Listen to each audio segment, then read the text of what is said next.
Against this right back, Charlie, definitely. You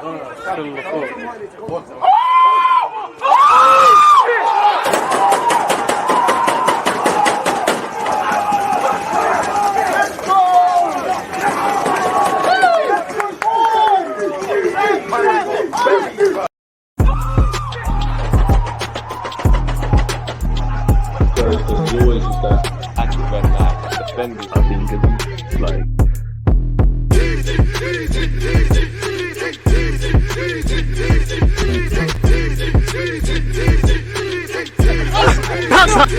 like people deluded. I'm back again. Come on, Ian. Come on.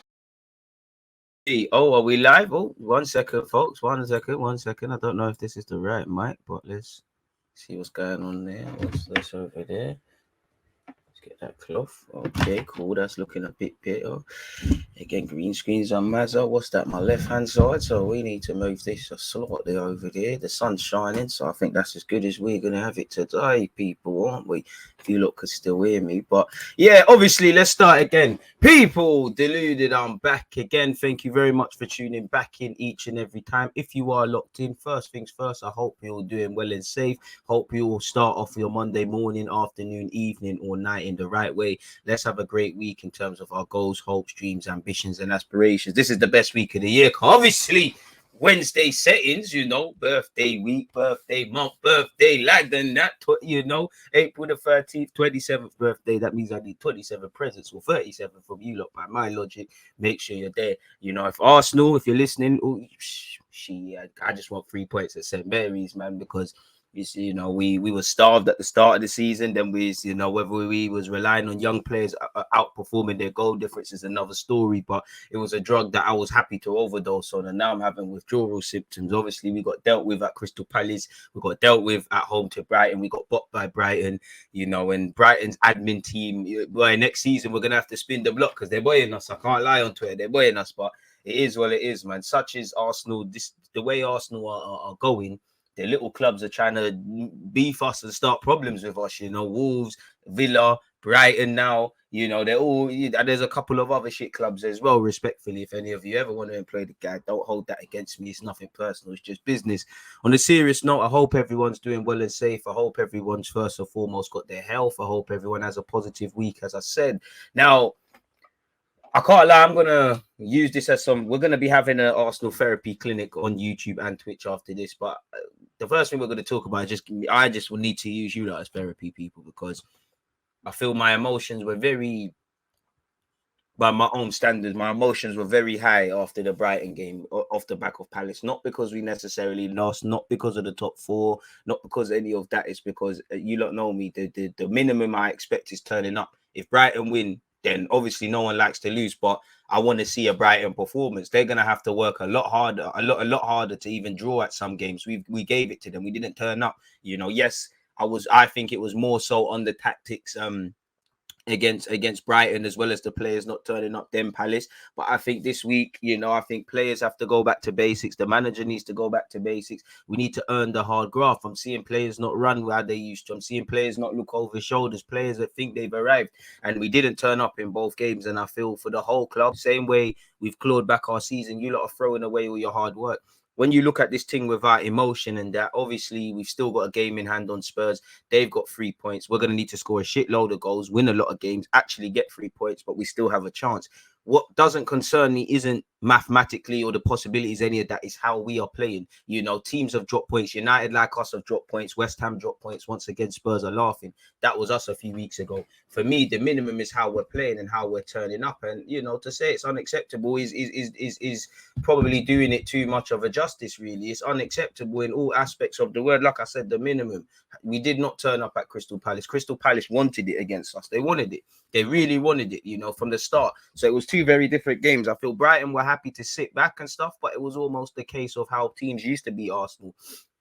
Minus our confidence, you know, sit back, allow us to get a lot of the ball. We got done by Graham Potter. They bopped us on the field, and we're going to go over it. They bopped us, you know, Muepo done a madness. Brighton did a madness. I think Arteta underestimated what Graham Potter comes with, you know. So, yeah, it's been a terrible week for Arsenal. And then things there. We're going to get into that, man. Patting the donos before your birthday, DG. the street saying go chat to Brighton, Fulham, and them, man, to be I big up Mel. She might have been right, really. So yeah, man, you know, get your laughs in. Hey, you United fan, to be fair, we're two nitties outside the bookies drinking K and laughing at each other, innit? We need 10 points from Chelsea, Spurs, United, and West Ham, I reckon. But I don't know, because Spurs will drop points at some point, but they're playing well. Conte's doing a madness, and regardless of what happens, like you saw with Spurs this week, it doesn't matter if Arsenal, West Ham, and United lost if you don't take 3 points, and they did that. The only time they looked in trouble against Villa was, I would say, the 5-7 minute period into the end of the first half. United ain't getting top 4 till I say so. Big up DG. I feel like there's still a top 4 race. We just fumbled the advantage we had over the teams. Now it's up to the players to prove the fans wrong. Literally, we've just done the swapping thing. Spurs were the chasers. Now we're the chasers. And, you know, when you've got a target on your back, you're the problem. I think Arsenal, for a number of weeks, we got away with it, but we started crumbling. You know, the pressure was there. We started crumbling. And now we're chasing. And again, you look at Spurs, they bought people in January. We didn't. They've got a quality striker. We don't. You know, I still back Arteta, but Conte has the experience. It seems like everything is coming to, you know, everything's coming to play with them. You know, everything's working really and truly. We'll see what happens. But Arsenal or United or anyone has a lot to do is a madness, man. Big up the Americans, 5 a.m. over there. I appreciate you lot tuned in, man. Big up the Twitch gang. Don't forget, 11:30 across Twitch and YouTube. We go live again, where we'll still be speaking about Arsenal. 4:30, I'm playing FM. There's still a top 4 race, but man, I have to do this, bro. And that's the thing. Spurs have been packing teams, not just winning, packing, like slapping goals in. You know, Son got a hat trick, but everybody slapping. Saka and Smith Rowe and Martinelli, them man are still learning to score goals, and they're overperforming their expected goals. Just like with Smith Rowe, kind of fumbling a couple of chances. If them man are not scoring, then there's no goal scorers in the team. You know, Lacazette doesn't know what I'm gonna get onto Lacazette, but Lacazette don't know what a goal is. He doesn't. You know, there's only so much work rate and things. And I'm gonna get onto Lacazette, but I don't even rate how some Arsenal fans are turning on him. A lot of Arsenal fans stand for nothing, so they fall for anything. In my humble opinion, a lot of them. In fact, let's start now. A lot of them that were waffling about Lacazette, new deal, all of these things. I know form changes things, but it's not changed. The way Lacazette has been playing, yeah, it's deteriorated. He's been playing like this. When he was missing penalties, when he was missing basic chances, and we're winning 3-4-1, no one gave a shit. So why are people commenting now? You know, it annoys me that Arsenal fans do this. You know, I'm not here to back Lacazette because he's not backing himself. It's just these guys have been doing the same thing. Of course, now we've not won 2 games. Now you're seeing it, really. We were betting on a lot. We were quite naive in January. We was betting on the young strikers to keep scoring, Lacazette to keep doing his pressing thing. And it's always about how good you are at your worst. And we're struggling really and truly. You know, Lacazette isn't picking himself. You know, Lacazette isn't the reason he's the only striker that, you know, between him and Nketiah. That's on Edu and Arteta. Whether we could have brought someone in January or the summer, or whether it was a good or bad idea, it's neither here nor there. We can only deal with the fact. Every player in that squad is there because Mikel Arteta wants them there. Rightly so. They've helped us get into this fight for top 4. But this is where you have to hold it on the manager. You've picked this team. You've said if anything happens, these are the guys to rely on. You know, and I'm also looking at the experienced players because the young players have got us into this position, overperforming. Now it's the decisive period, and I'm looking at Cedric, Xhaka, you know, just saying some names out there. Lacazette, these men have never done it. So when are they going to start? I don't really rate how fans change their perception on Lacazette. You know, and I'm not talking about the fans that have balance. I'm talking about the hot takes. People are moving like it was an assurance to give this man a new deal. I told you, look, work rate can only take you so far. Link-up play can only take you so far. 2 things that have evaded Lacazette in the last 180 minutes of football, highlighted probably to his degree. We've got no midfield. We don't know how to play out from the back. Once it goes into that middle third, we don't know what we're doing. And again, the lack of a midfielder or a 9 here is on the manager. The manager has picked this team. So when it's going right, it's cool. When it's not, and for me, it's the knock-on effect. You don't have a plan B. If you know, it's not like we plan stuff. I think we stumble across stuff. We tried to use Aubameyang, then it was Laka and Aubameyang. I'm talking about specifically this year. Now Lacazette to go with Aubameyang getting rubbed out, and what we're doing, this is what we're running with. It doesn't feel like we're actually just picking players and having a system. It's like we're just stumbling across things. This is the issue with me. We always, as of Arsenal Football Club, we always put people in boots they can't fill. Lacazette's never been a hitter. So how are we relying on him to score goals at this with the last 7, 8, 9, however many games left? That's on the gaffer. And listen, I'm not excusing poor performances. You play well and poor on your own, but the manager's bet on the squad. You know, rightly or wrongly, he's bet on this squad. And I'm not criticizing not bringing someone in January. Clearly would have liked a striker. I'm not criticizing not bringing someone in, but to be honest, when you have this level of squad, you sign up for this, you sign up for this level of performance or this sort of, I would say, problem, because Laka can't score. And if the others are not scoring, there's an issue. We need a number 8. Xhaka's not good enough to build the team around. You built your team around him, so we get mixed results. When he's not there to go with Partey, we've got no midfield. How are we going to score goals? How's the strikers going to get into the games? It's not making no sense, is it? So for me, it's more so the knock-on effect. If Lacazette's dropped, I'm screaming Martinelli up there. But is that really the plan? Xhaka moved out of midfield. What was the plan? We left 3 young players, I know Odegaard's got experience. I know Lokonga's played for Belgium and got 70-odd appearances. Smith Rowe is an England international. And I want to see that midfield trio again sometime in the future. But you left them to be deserted. And really, I think we was quite ignorant against Brighton. They're big boys in this team when it comes to Graham Potter. So it weren't the game for that. I didn't understand a lot, if I'm completely honest with you, because I did feel against Brighton. Brighton's done what teams used to do to us. They played ball, but they sat back and just let us mess about. Surely Tavares could have ran in that game versus, if anything, I would have rather him tried Granit Xhaka at left back against Crystal Palace, because I more so would have understood it because of what Palace have and stuff. So I haven't really understood tactically what's going on. Again, we're relying on players that are not, they can't do it. You can't rely. Eddie Nketiah, him hitting the post is the closest he's ever been. The last 2 games have been the closest he's probably ever been to scoring. Lacazette don't know what a goal is, respectfully. And, Lacazette has always shown you this. You give you the work rate and things, but again, no one can maintain form. What's the plan B? That's my issue. Again, the guy's got 2 goals from open play this season. Again, it's meaty. Work rate and working hard should be the minimum. But we're over, as I keep saying, man, overcompensate on them things because Laka isn't giving you stuff. I think, Arteta, there was no plan in it. I'm not necessarily against Xhaka going left back, but what was the knock-on effect is there's no midfield. What was the backup? Again, if you drop Lacazette or you don't play Lacazette or you try something else, what's the knock-on effect? Yes, we have a meaty bench. We haven't been helped with injuries, but I'm not being funny. Mikel Arteta's had this position for a while now. He's had 2 seasons, 2.5 years. You know what the Premier League's about. You look at I'm not to praise Spurs. They would have let Bergwijn go in January, maybe because they considered what they might need in the season. We played silly games. I'm not against people leaving in Aubameyang and Maitland-Niles, but it's come back to haunt us. We've made the squad weaker, and rightly or wrongly, it is what it is. And another thing that annoys me with Arsenal fans, sorry people, let's make a timestamp. As I said, we have no backup options. I don't advocate this getting that Lacazette thing, but we signed up for this result in the summer and January when we didn't have the squad. We know a lot of these players can't do it for a prolonged period of time. They can't do it when it really counts. They've shown them to do this. We're relying on the young players outperforming their expected goals. It was never going to happen, really. We look disjointed. We've dropped 6 big points this week. 6 big points.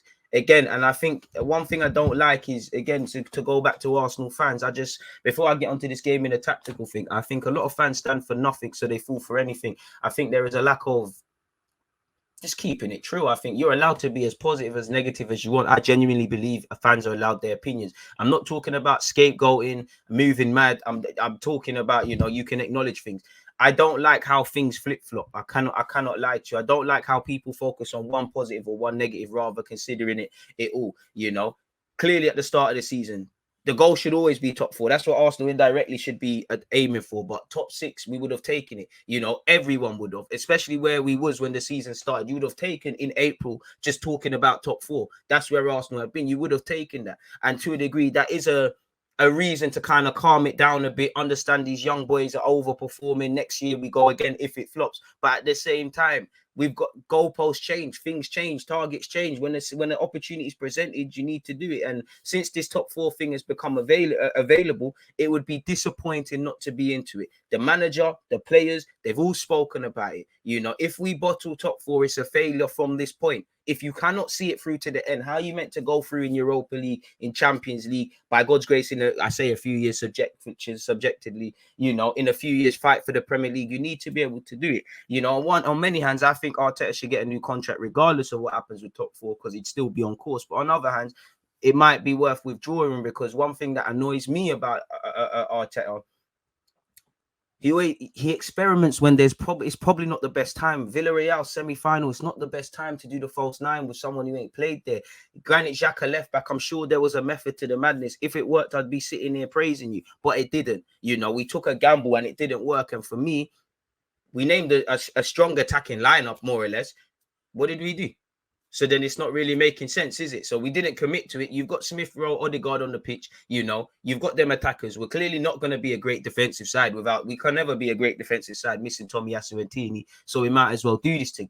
In reality, we know in terms of the build-up play, the fullbacks are key. First choice, Tierney and Tomiyasu. They were not there. So now and Xhaka's also helpful for the build-up play. We've removed him from there. Now we're concerned as to why we can't literally get the ball from Ramsdale to the attackers. I'm seeing Lacazette as poor as he is. Lacazette's running right wing. Martinelli's getting frustrated. The midfield is toothless. This is all on top of all the other issues. As much as I feel the players didn't turn up once again, they're not helped with the tactics, people. You know, and even this Arteta in, Arteta out bullshit is pissing me off because a lot of them, listen, if you genuinely feel Arteta isn't the guy and have maintained that, fair play. If you maintain Arteta is the guy, fair play. As long as you can consider the other's tail of it. I don't like this whole forcing a narrative, trying to force fans into stuff, you know, because again, even in our winning run, these same issues have been there. And you can go through all my live streams. We've been saying these things. It's only when we lose, people want to talk about things. When we're talking about shaky moments, but we're winning, nobody cares.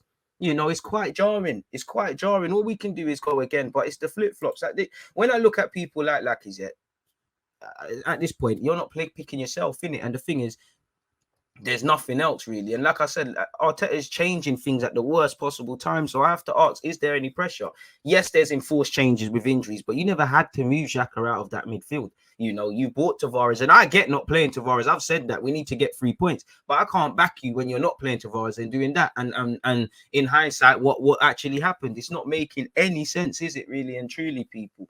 You know, I don't get it. And again, to play devil's advocate, even though I'm on the side of not playing Tavares, you know, why would you buy these guys then? Why would you buy him if you're not going to use him at these times? Was he not there to be a backup player? And for me, I'm all for young players getting chances, you know, Tavares, Lokonga in the future. These experiences will help, man, or at least I hope they do. And if not, then we need to nip this in the bud, really and truly. But at the same time, why not?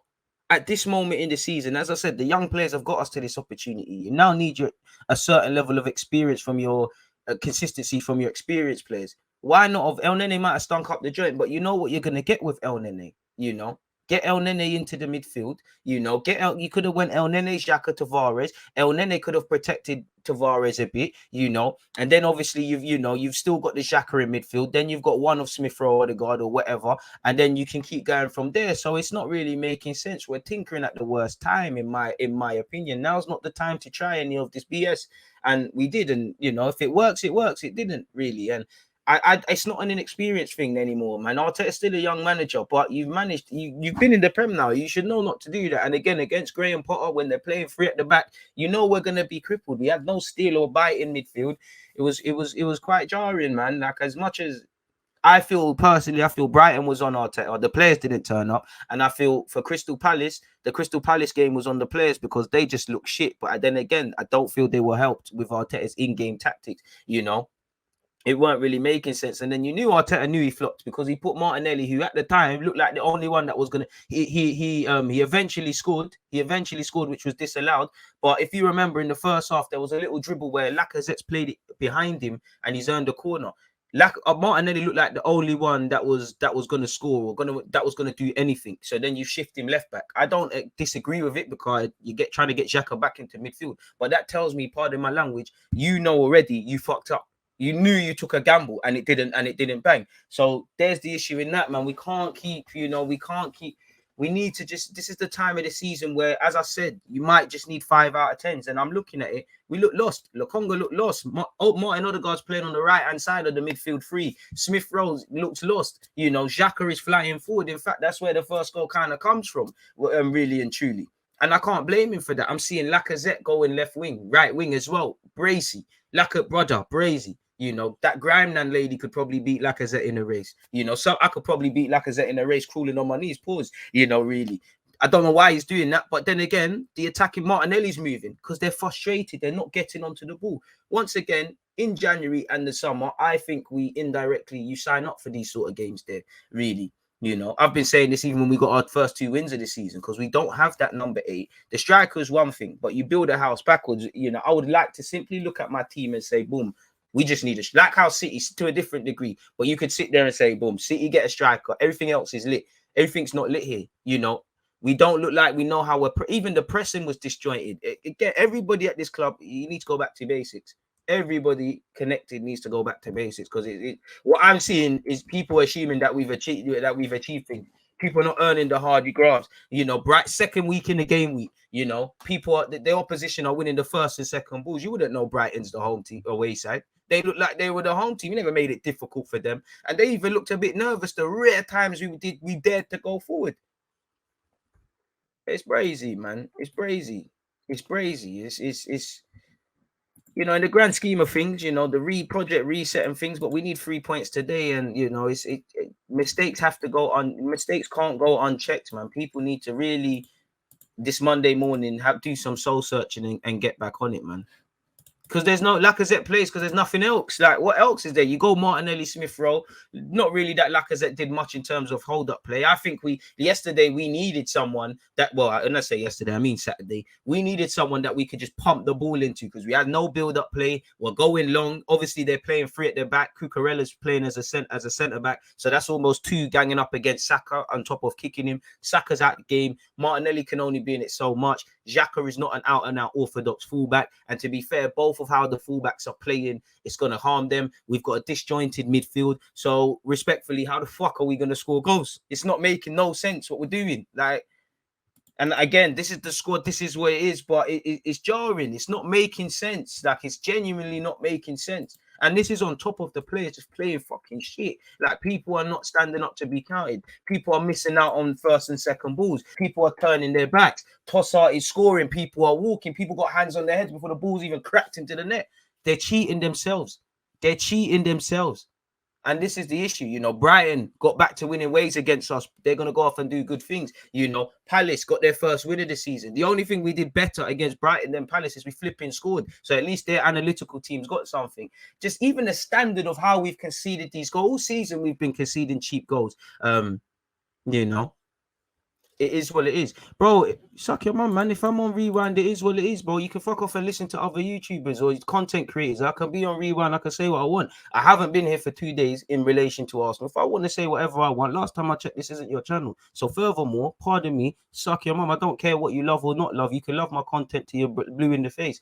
Piss off. Anyways, to people that are listening and whatnot, if I'm stuck on Rewind, it's like a TV channel. Change the TV. Back to this. All we can do is go again, but we're conceding some very, very cheap goals, man.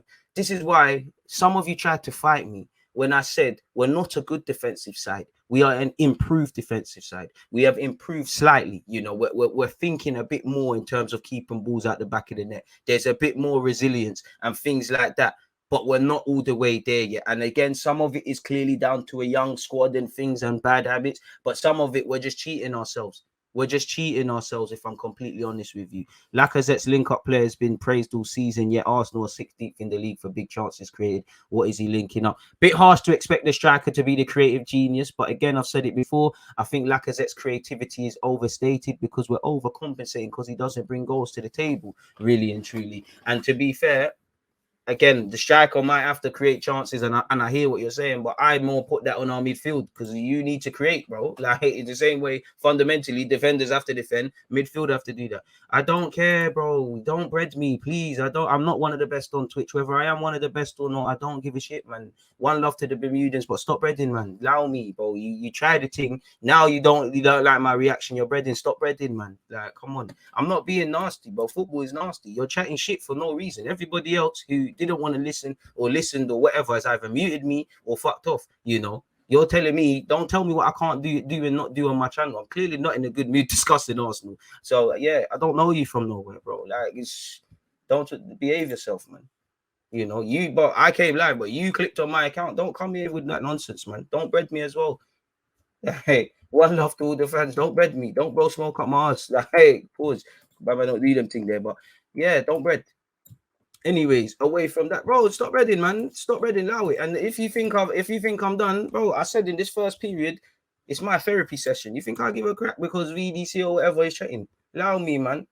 But anyways,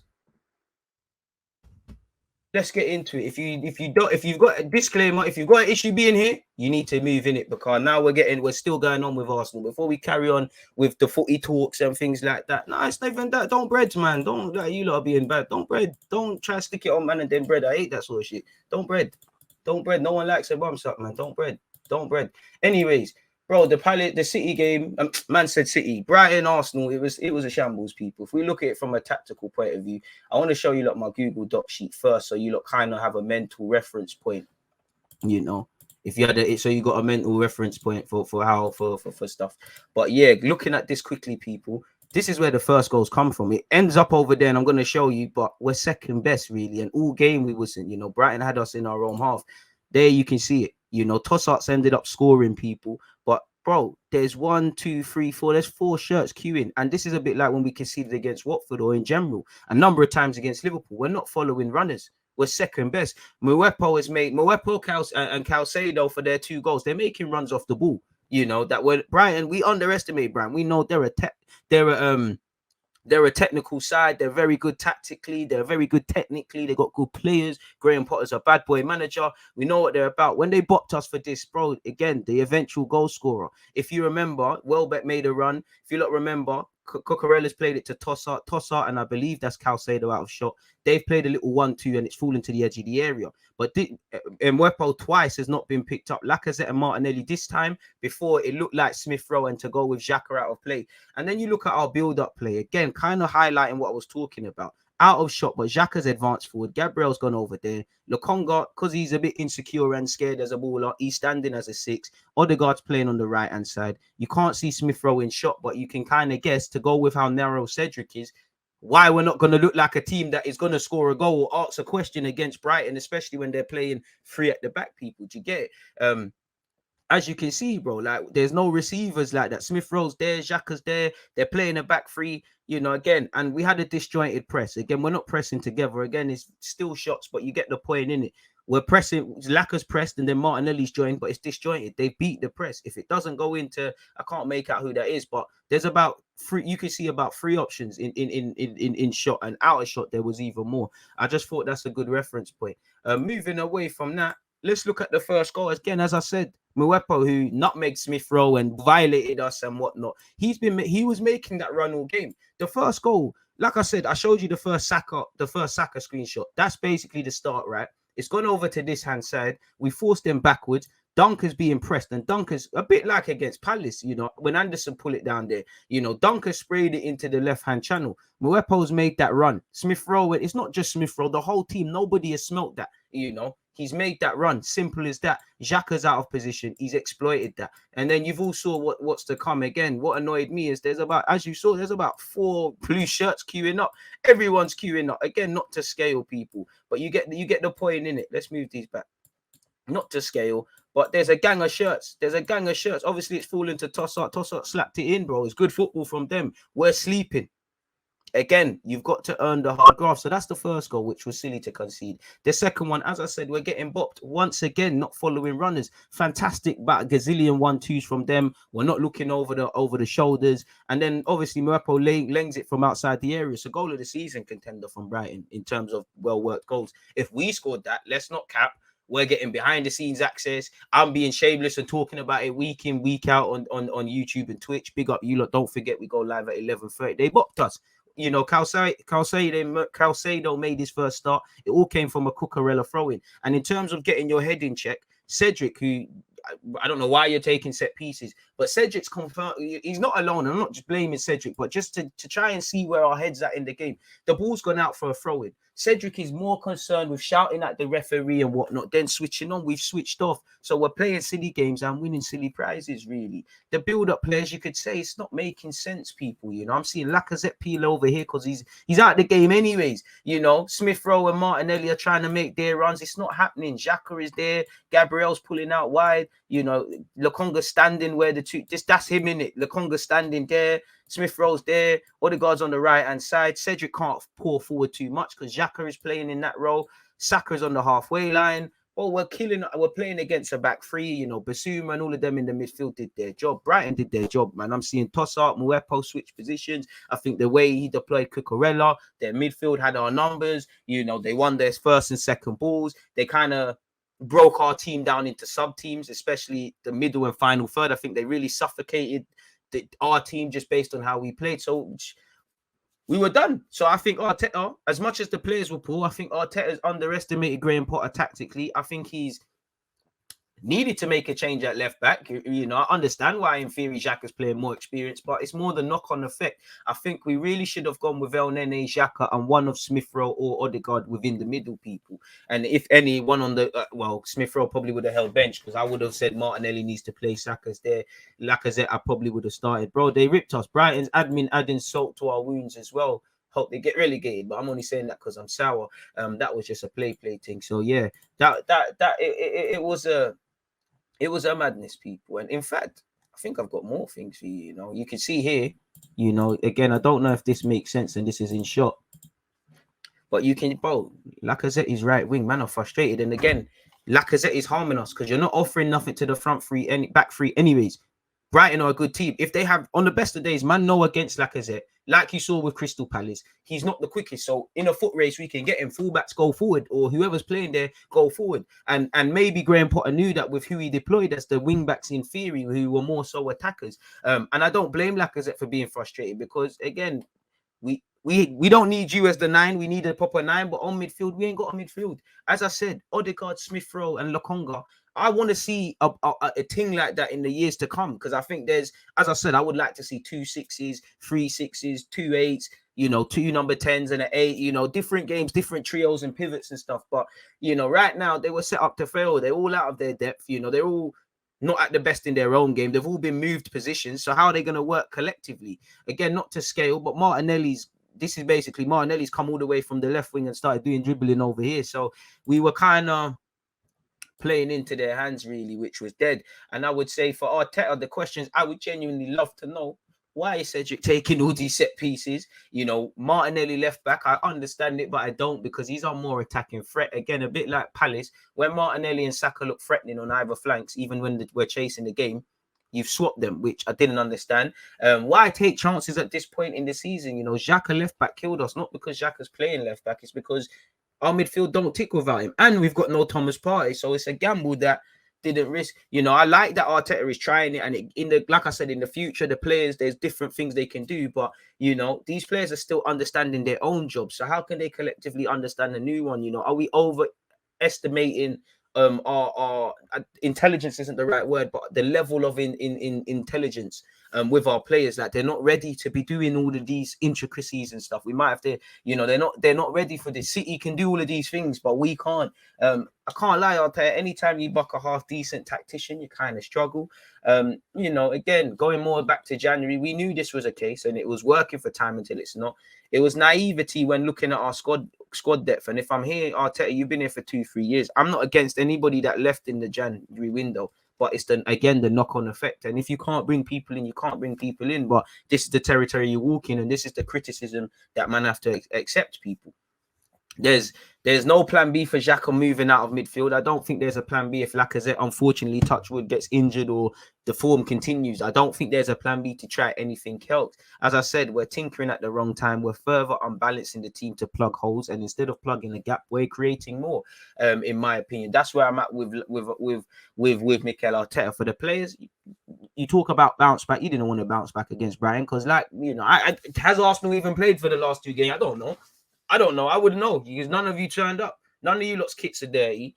You're losing first and seconds. You disrespected the fans at home. You crippled yourselves at Palace.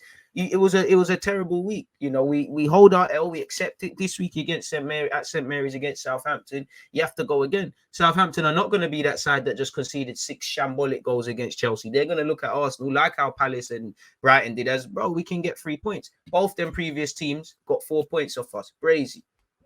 You know, the players have also bottled it this week. You know, they bottled the challenge of an informed Crystal Palace side. You know, South London nighttime earning the right to play. You can't always do it against relegation candidates. You know, really, I would say you crippled your players as well because you know Arteta is. You know, Xhaka isn't a left back by trade. He's a midfielder, so you can see him getting caught high up the field. So I don't think there was a plan to mitigate against that. Even Gabriel was getting sucked over them sides there. You know, Lacazette in the last 2 games has offered nothing, and again, the one thing you gave Lacazette over Aubameyang is that Aubameyang wasn't scoring goals. Neither necessarily was Lacazette. If neither player is scoring goals, then Lacazette's the best player because he's got more to his game. If he's not only not scoring goals but not bringing anything, then are we just playing man because he's the captain? And arguably in the same way, you know, you're playing these young players. You threw Lokonga in, you threw Tavares in at Palace.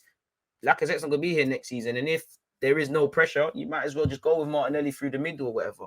I did think it took too long to bring on Pepe as well, if I'm completely honest with you. I think, you know, there was too much space. Once again, credit to Brighton, man. You know, they left their top forward on the bench and scored 2 goals. They bopped us. Not only did they bop us on the football field, they won their battles, you know.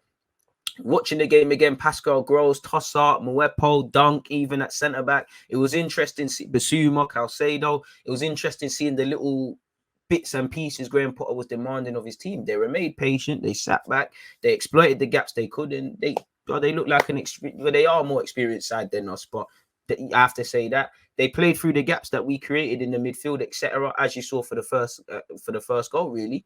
You know, they forced our players backwards. They suffocated and isolated certain sections of our team, and ultimately they frustrated the front three. But we shot ourselves in the foot way before we can give credit or talk about Brighton. Not that I'm not giving credit, you get the point. Games like this ultimately once again showed you need a forward and you need an 8. There's a lack of vision from players in the deeper third and a lack in our half, and a lack of ability to play those passes. There's a lack of consistent movement. You know, if it's not in the last 2 games, it's not Martinelli. What's really going on? So yeah, man, it is what it is. Like, that's all I got to say, really, from a tactical point. It's a shambolic. Yeah, we scored. Who gives a fuck about it? We lost. Like, it don't really make sense. But yeah, man, that's all I have to say on Arsenal versus Brighton, people. And it's obviously a kick in the teeth for top 4 hope. We're gonna get into the other football in a piece, people. So yeah, man, it is what it is. DG, I obviously don't follow Arsenal as religiously as you, man. Can you tell me where this Xhaka left back thing started? Probably a season ago. We've seen it before to mixed success. Southampton away, what changes would you make? Well, you know, you might, if you're not gonna, you might slightly. Do you know what? They can see the bunch of goals like us. So, do you need to go to a back 3 away from home? That's a serious conversation to have. I genuinely think there's a case to go back 3. Pardon me, and we'll speak about this as the week goes on, and I'll have to see how I feel. I think you could go to a back 3 and put Tavares in there and put Xhaka where he's supposed to be and make Xhaka protect him and things like that. And that gives Tavares a bit more confidence going at Southampton. Or you move Bukayo Saka over there. You know, if you don't want to move Saka over there, then obviously, you know, you put Tavares in. If you was to stay with a back 4, if you're asking me staying with a back 4, you've got no choice, man. You know, Tavares, Ben White, look, you know, the back 5 we can put together. Ramsdale, Cedric, the 2 centre halves in Gabriel, Ben White. Tavares probably does it. Probably Xhaka, El Nene. I'd say Odegaard, man. You know, Odegaard and Smith Rowe been off the ball for me, but I'd probably go towards Odegaard, Martinelli, Saka. And I'd probably give Lacazette one more go up front, as much as I'm vexed, really and truly, man.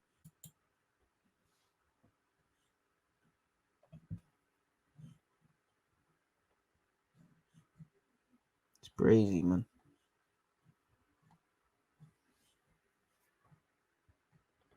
Hey, now. Oh, shit, you're female. Oh, shit. Hey, my bad, B. My bad. You're making me feel bad. Well, I say female. That's not even the right term to use for a woman. My bad. It's nothing to do with, you know, intercepting the world and whatnot. It's just man, woman. If you're chatting shit, you're chatting shit. Like, you was chatting shit. Like, one love. You know, apologies. You're making me feel bad. Let me put my skin away. But, yeah, man. I love G1 for passing them things there. But if you're chatting shit, you're chatting shit. Like, I'll be damned. Absolutely damned if somebody is going to come on my channel and tell me what I can talk about. Until I'm blue in the face, I'll talk about whatever I want. And last time you checked my skin tone, will be here for a while. Are you mad? Are you crazy? So yeah, man, it is what it is. Let's get into the footy talk. Where other football is concerned, though, people, unlike Arsenal, other people did their jobs. Unfortunately, Son scored a hat-trick. Spurs got marching on. I don't know why man tried to bet on Villa. Villa are not serious.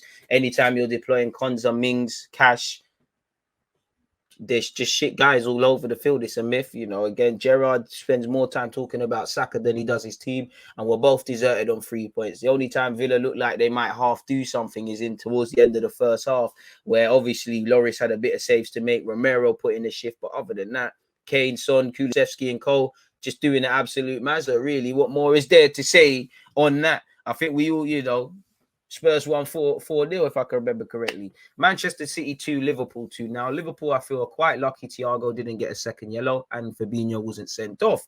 I know Arsenal fans were doing that. If it was Xhaka, which they probably are right, fantastic game of football to watch, man. Fantastic from Cancelo. Trent Alexander-Arnold, a bit poor defensively, but showed his quality.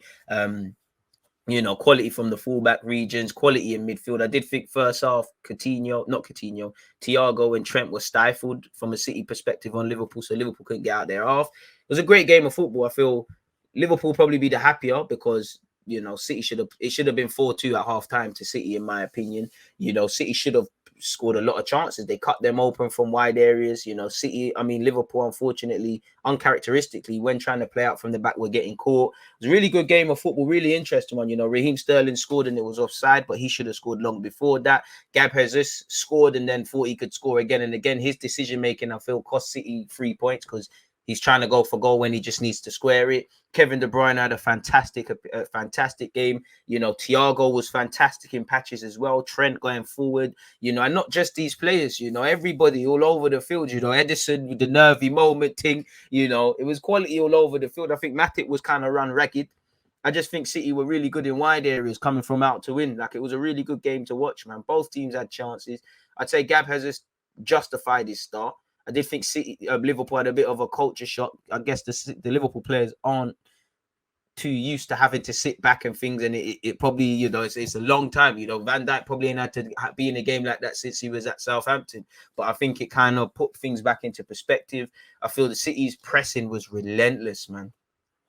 Absolutely relentless. It was ridiculous. It was ridiculous. A good game of football to watch. It was a really good game of football to watch from a neutral perspective. Jota obviously scored, but he missed a tap-in as well. When both teams were quite wasteful in front of goal. I think both teams might have taken a point before the game.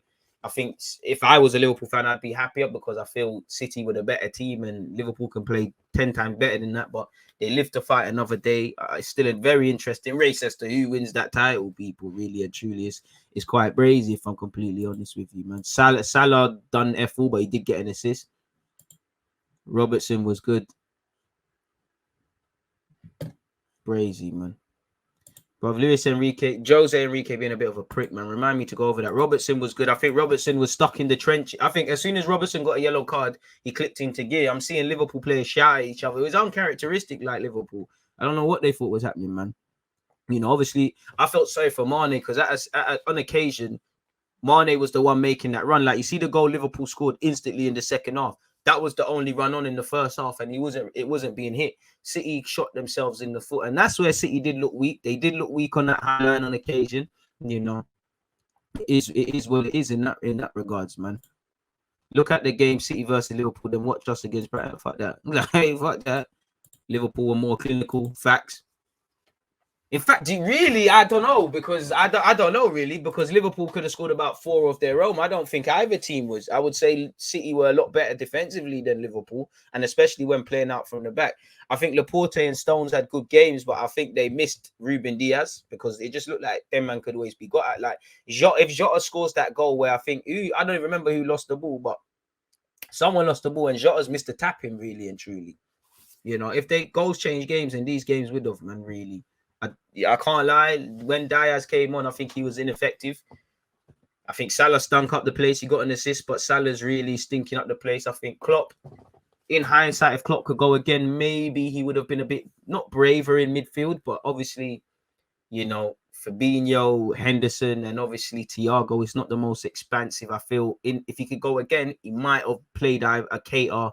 He might have just taken Henderson out, really, if I'm honest. I know they're in the team because they like micromanage and they're risk averse, but I feel if he goes back, I think he might have been, Fabinho's the handbrake. You've got your Thiago in there, and then other things, people. It was a quality game of football, man. Very good game. Games rarely match up to the hype. That was a very good game of football, really, between both sides. I'm not sure if you agree, if you support either team, because it must, if you're a Liverpool or City fan, different emotions consistently must have just been up and down, down and up, down and up and down. It must have been brazy.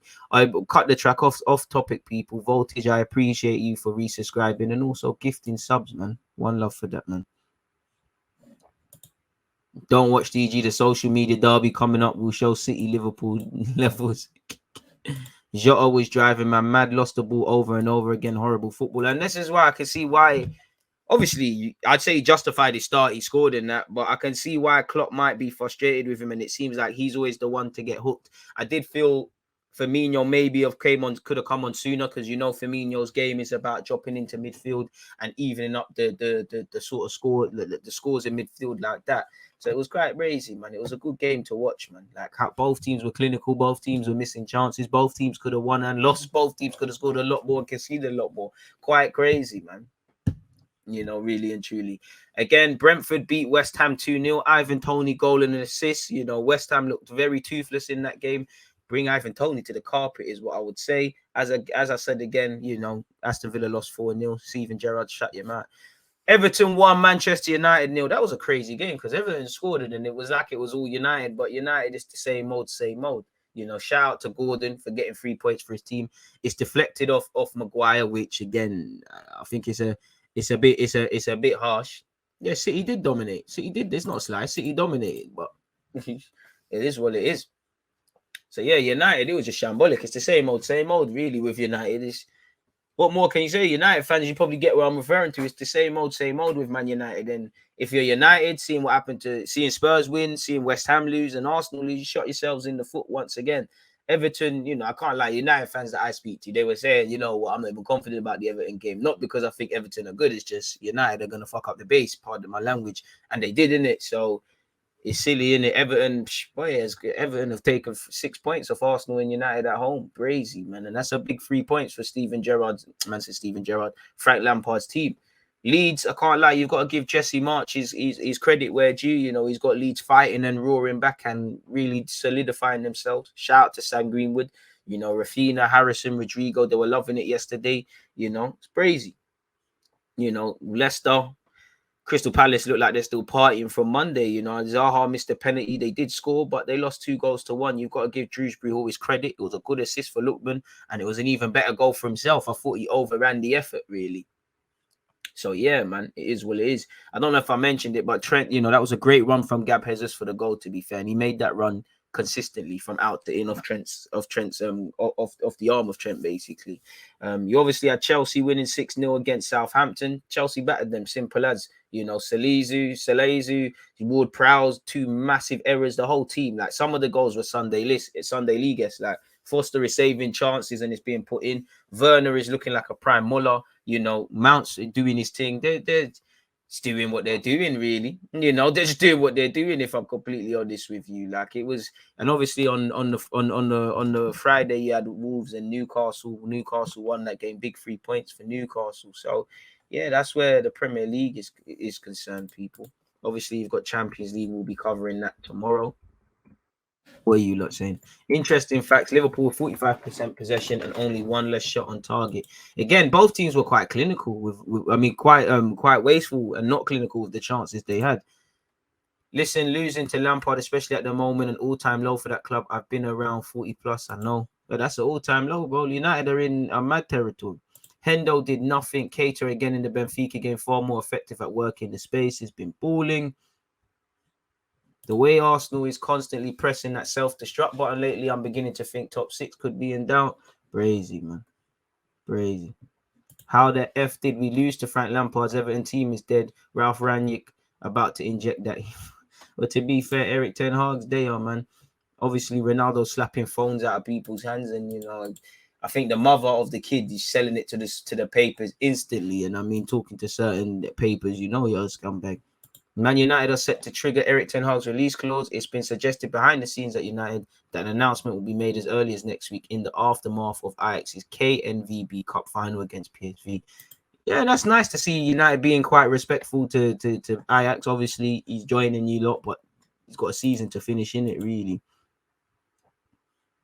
Bro, Jesus scored and he's like, I can't believe it. I've got my first goal in 16 and now I'm being mad. And I can see why Jesus frustrates people or frustrates Pep Guardiola, because, again, you could have wrapped it up.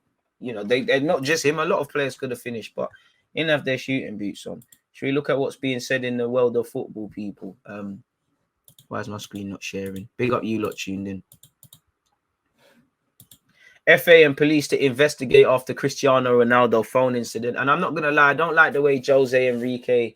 I mean, I know you're a Liverpool man, and at the end of the day, you're allowed your own opinion, but being an ex-footballer, I always, you know, I'd be very careful on allowing people, you know, piling onto other people. Like, you're saying that you don't know Ronaldo from nowhere. You're talking about how his attitude and how he comes across and things. You're questioning Shaw's weight. And I mean, for someone that fucking wore a shirt when Suarez was being racist, and someone that's had problems of their own off the field, and you've seen what football can do, you'd think you need to be a bit smarter than that, but it is what it is. Anyways, the FA and police are investigating after footage appeared to show Ronaldo knocking a fan's phone to the floor following United's frustrating loss to Everton on Saturday. The mother of the 14-year-old fan alleged to the Liverpool Echo that the incident had left her son, who is autistic and has dyspraxia, with a bruised hand. All right, well, yeah, man, that's what they're saying now. Boy. You know what? I respect it, cause it's a chance to get paid, isn't it? But fuck, you know, like, you know, one love. Obviously, you don't want to see anyone, much less someone disabled, have to go through that. But fucking hell, like, based on the footage that I saw, fucking hell, doing a lot. But anyways, his mum said, my son filmed all the United players walking through, and then he lowered his phone because Ronaldo had pulled down his sock and his leg was bleeding. He lowered his phone to see what it was. He didn't even speak. Ronaldo then just walked past with a terrible, terrible temper and smashed the phone out of my son's hand and carried on walking. I'd understand if Jake was waving it in his face, but he wasn't near his face. It was down by the floor checking his injury. He's an autistic boy and he's been assaulted by a football player. That's not how I see it as a fucking hell. You know, obviously, Ronaldo, first things first, pay for my man to get a phone. And I think he has actually, and or getting tickets and that. And sympathy with the young autistic lad having to go through that, but assault. I respect it. Get the P's, but assault. This is just like when you're in a car crash, and I know because man, I got some P's from me. He's like, oh, I got whiplash. The whiplash has left me unable to go gym and leave my house. You know, this car crash has left me lacking in confidence. I can't leave my house. I can't go to Sainsbury's without being in terror that this will happen again. I understand it, but come on, man. Man said assault. So if anything is criminal damage on the property, like come on now. I respect it. Get paid in this type day and age as well, where you're seeing us normal people in the UK living costs and real wages. There's a disparity between the two, and taxes, bills, everything's going up. I respect it, but she tried to get the bag. Let's be real, man. Let's be real. Like let's be real, guys. Again, if other footage comes out, then I'll apologize and things like that. But brazy. As players were leaving the pitch at 2:30, this is from the police. It is reported that a boy was assaulted by one of the away team as they left the pitch. Inquiries are underway, and officers are currently working with Everton to review CCTV footage and are carrying out extensive witness inquiries to establish if an offence has taken place. Ronaldo said allegedly, was it gone? It's never easy to deal with emotions in difficult moments such as the one we're facing. Nevertheless, we always have to be respectful, patient, and set the example for all youngsters who love the beautiful game. I would like to apologize for my outburst. If possible, I'd like to invite this supporter to watch a game at Old Trafford as a sign of fair play and sportsmanship. I can't lie, man. Ronaldo phone. There must be there. Actually, I saw us on Twitter that she's in the sun. I thought, oh Lord. Man said assault, Man said assault. Fuck it hell. I've just typed it in on the other tab, people, but if I carry on reading some of this, you can see by the bruise that he's made contact. I just can't believe I'm talking about it. I was crying. I was shook up. Jake was in complete shock. He's autistic and he's got dyspraxia. I can't pronounce that as well. So he didn't really digest what was happening until he's come home now. And obviously my heart goes with the autistic lad. But you are just seeing this as well. My son's autistic. Ronaldo's fucked up. Let's get the bag. He's been assault now. Again, I could be wrong, but from what we've all seen, assault. I'm here for it. Get your back. Get the peas, lady. Get the peas, man. Get the peas. But still, brother, you see what I'm talking about? Now the cap is coming. He's really upset about it, and it's completely put him off going to the game again. This is the first football game he's been to, and this has happened. We had an absolute brilliant day until those final seconds when they came off the pitch. It's completely ruined the day and put a bad taste in our mouth. I respect it, man. Get your bag. Get the bag. But I mean, that's show me the money, man. Ronaldo did throw a chair once at his teacher. I mean, he hasn't thrown. Yeah, man. To be fair, a lot of them deserve that. But still, man, that's when he was a little kid. Like, crazy. But yeah, away from all of that, Klopp on Man City, Liverpool, he said it was a little bit like a boxing fight. What a game. Wild. Better start for City, but you can describe it a little bit like a boxing match. Both arms down for a second, and you get a massive knock. You can shake a little bit, and then the next knock is coming from the other team. I liked a lot of things. When we played simple passes, we were really dangerous. That's how we scored the goals. It was a great game and the right result. The result we have to live with, and we can live with it. We are not chasing. That's clear. Now we have two different competitions before we start the Premier League again.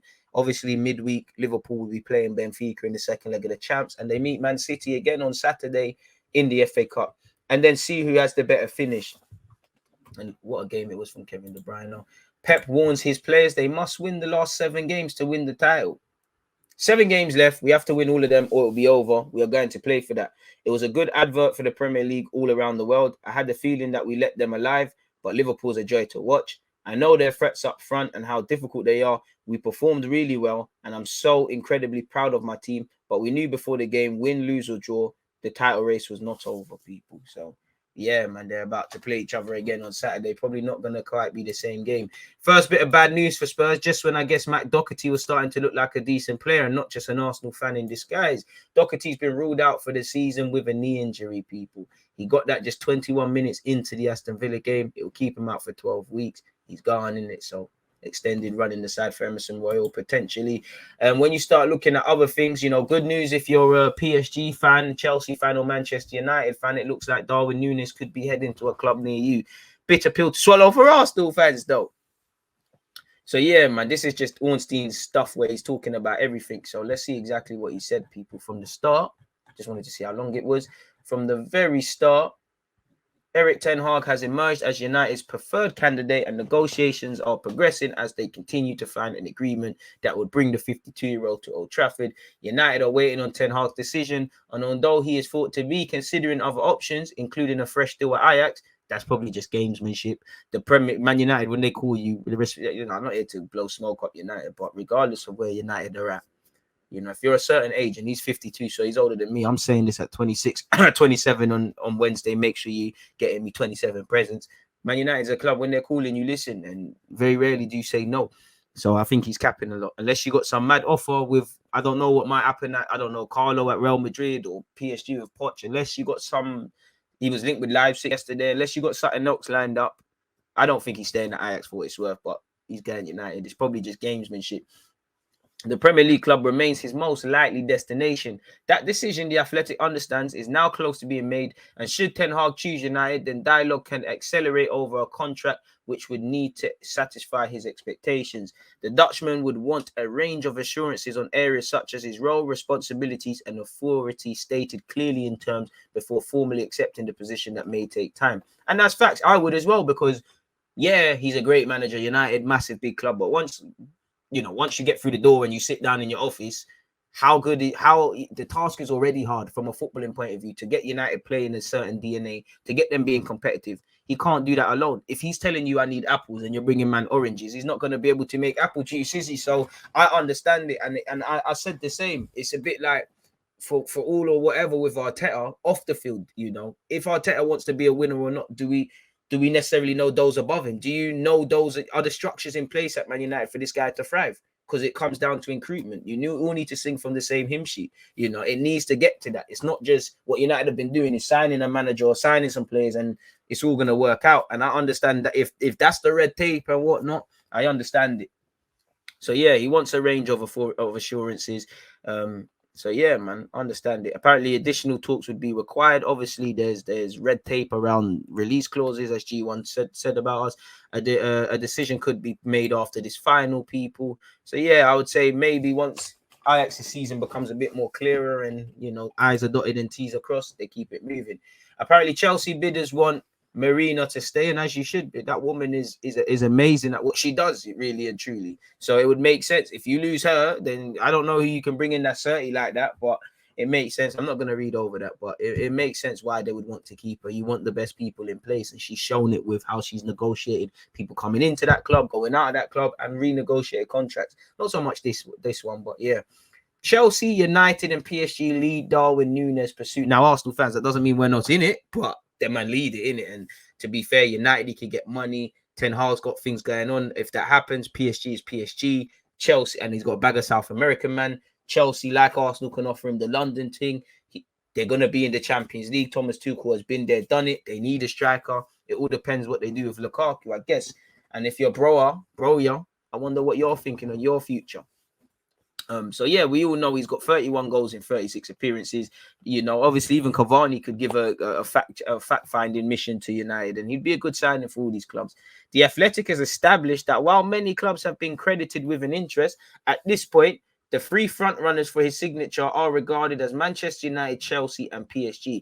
Benfica are open to a sell, with his price anticipated to be around 70 million, and initial conversations are expected to conclude in the coming weeks, as the Portuguese club would ideally like a deal concluded early in the window so a replacement can be sought. And we've seen them speak before about how they want it to be similar to a João Felix sale and things like that. And he's changed agents. Circumstances at each of United, Chelsea, and PSG mean there may have to be some time for negotiations. As you know, Chelsea got things going on off the field. PSG, it looks delicate. And obviously, Man United, until the manager walks in, even though he was briefed on Bruno Fernandes's new deal, what's happening there? So yeah, that's basically what he said there, really. So yeah, we're gonna have to see Wednesday. Hasn't said anything else. Courtois pushed to switch ends and face boos on Chelsea return. Courtois told Real Madrid captain Benzema to switch ends for the start of their Champions League tie at Stamford Bridge because he wanted to play in front of the most hostile crowd from the start. Makes sense.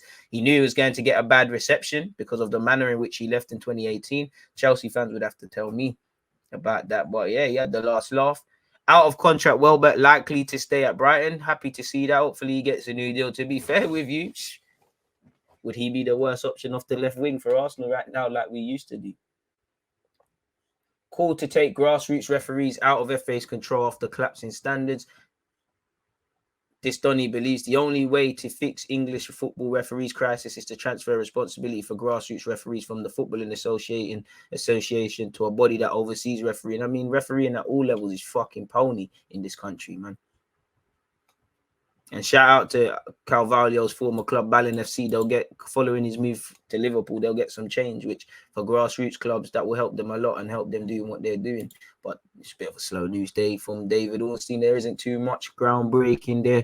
Apparently, Lukaku, as you can see there, Lukaku is not traveling with Chelsea for Real Madrid's second second leg of the clash against Real Madrid. Gio Reyna's been ruled out for the rest of the season at Borussia Dortmund. I'm sure you also, if you ain't seen PSG, go on pre-PSG, man. PSG were moving mad with Kylian Mbappe and Neymar and Messi against Clermont or whatever they're called. Barcelona, Aubameyang just keeps scoring, and Pedri's adding goals to his game. It's getting crazy, people. I think AC Milan dropped points in Europe as well. That's just DG's European adventure thing. So yeah, man, it's a bit of a breezy one there. Don't forget, people, Twitch gang, I'm going live at 11:30 again to speak more on Arsenal and just Arsenal more focused, but we have to bring the YouTube ones in. I'm not a big fan of Nuno Tavares, and this man has killed that guy's confidence right before our eyes. I don't think he's killed his confidence. If I'm honest with you, I disagree, because you know there was a time where Tavares was it at Anfield or Old Trafford? He fucked up and he played in the next week. As much as I hear that, are we, you know, I'm not saying you footy chats, but I do think Arsenal fans do this thing that, oh, it's unfair, Lokonga don't get game time, Ainsley Maitland-Niles, to a degree, Pepe and things. When we're not playing well and people are playing crap, I get it, because spots should be debatable, but not you, but typically fans were running that when we're winning. When we're on a winning run, I can't advocate everybody getting a chance. You know, football has to be ruthless. I'm sure there's players at City that feel they should get more game time. I'm sure there's Liverpool fans or Liverpool players that feel certain players should get more game time, but there's a degree of ruthlessness. You know, the world's harsh. Arteta gave you I can criticize Arteta, but he's given man the chance. Like, I think to the point where I'm looking at Arteta. I think the one game you should have played him against Brighton, you didn't. You know, you played him away at Palace. Maybe you're killing him because you're throwing him to the Wolves, but he's giving you chances. You've played at Old Trafford, Anfield, Selhurst Park, and Nottingham Forest in the FA Cup, and you fucked up in all of them. That you're not alone, but you're not learning. You're old enough to learn. So I hear you, but there has to be an element of ruthlessness, like getting 3 points. You know, as much as he should feel like that, your individual players come second. It's all about the collective. The only way I'm sitting there and saying I might care about a player's feelings more than what the team is doing is if you've got the star man here. Like if we had a prime Mo Salah, then I'm saying, okay, what's going on? Are you vexed? These men are meaty. I'm more vexed on Arteta for the knock-on effect, because if we won against Brighton, I do not give a shit that Tavares didn't play. It's the fact that you've moved Xhaka there, and it's really unclear what Xhaka was meant to do at left back anyways. And for me, as I said, the knock-on effect of what our midfield is, that's what I care more about. Nah, man, never moving with violence, man. Peace and love and peace, man. But I'll be damned if people can tell me. Once again, VDC, if you're still out there. It's all love, man. Come on, man. It's all love. It's all love. Don't take it to heart. It's all love. It's all love. It's all love. You know, Arsenal's a delicate scenario right now. You said you're a Spud fan, so can't tell man to calm down. It's all love. I think you lot blocked her. Damn, we lost a follower there. But we keep going, man. So yeah, man. Crazy. That hug Pep gave Klopp was a proper, real, recognized, real moment. It's getting a bit too sloppy, man.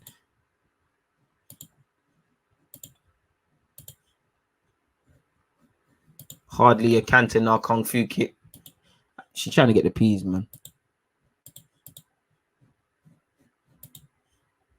Trying to get the peas, man. Christmas come early, man. We'd all done the same, man.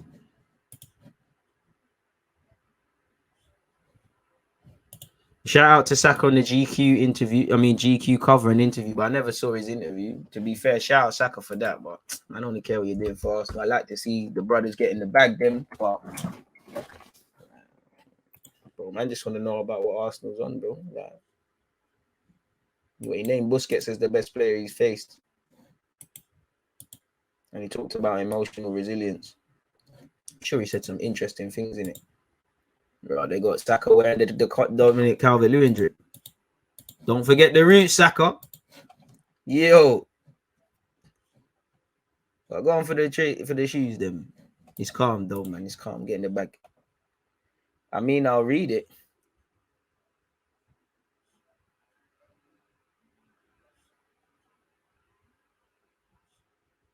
Fair. I'll read it, but yeah, man. At this moment, I don't really want to see, as much as I love the little chili. I don't really want to hear nothing, man. I just want to hear that strikers are coming, man. But on that note, though, people, I'm going live in 10 minutes. So yeah, if you're on Twitch, just close this. Make sure you don't go anywhere. We're going live again, people. On that, it's been a fantastic early morning one with you where we've waffled about Arsenal. We've looked at football in general. It's always a lovely one. Going live at 11:30 and then I'm live at 4:30 to play FM. And then don't forget Tuesday, Wednesday, Champions League business and Footy Talks at 10 a.m. 10 a.m., 11:30, 7:30 for the Champions League. Thursday, we've got Europa League. So it's a mad week of football, people. But like it always is, man. So yeah, man, I'll catch you lot in a bit. Really, stay safe, stay blessed. I hope you all have a good start to the week. Have a good Monday. Let's move that much closer to our goals, hopes, dreams, ambitions, aspirations, overcoming hardship, and all of those good things, people. Spurs, there's always that active red light. Defenders have been given like